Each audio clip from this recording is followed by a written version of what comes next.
നോർവേയിലെ ഹാരൾഡ് അഞ്ചാമൻ രാജാവിന്റെ മൂത്തമകളായ നോർവേ രാജകുമാരി 52-കാരിയായ Martha Luis വിവാഹിതയായി. ഹോളിവുഡിന്റെ ആത്മീയ ഗുരുവായി സ്വയം പ്രഖ്യാപിക്കുന്ന, മരണശേഷം ഉയർത്തെഴുന്നേറ്റുവെന്ന് അവകാശപ്പെടുന്ന ഷാമൻ ഡ്യൂറക് വറൈറ്റാണ് വരൻ.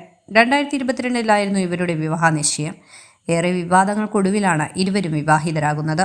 3 ദിവസം നീളുന്ന ആഘോഷ പരിപാടികളോടെയാണ് രാജകീയ വിവാഹം നടന്നത്. യുനെസ്കോയുടെ ലോക പൈതൃക ഉടമയായ ഗീറഞ്ചിലെ സ്വകാര്യ ചടങ്ങിലാണ് ഇവർ വിവാഹിതരായത്.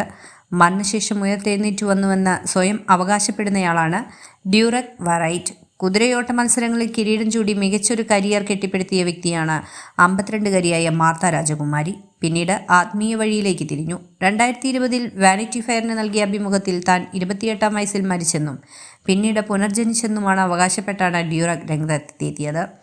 ദമ്പതികളുടെ നടപടികളെക്കുറിച്ച് വ്യാപകമായ വിമർശനം ഉയരുകയും സ്കാൻഡിനേവിയൻ രാജകുടുംബത്തിന് പിന്തുണ കുറയുകയും ചെയ്യുന്നതിനിടെയാണ് വിവാഹം.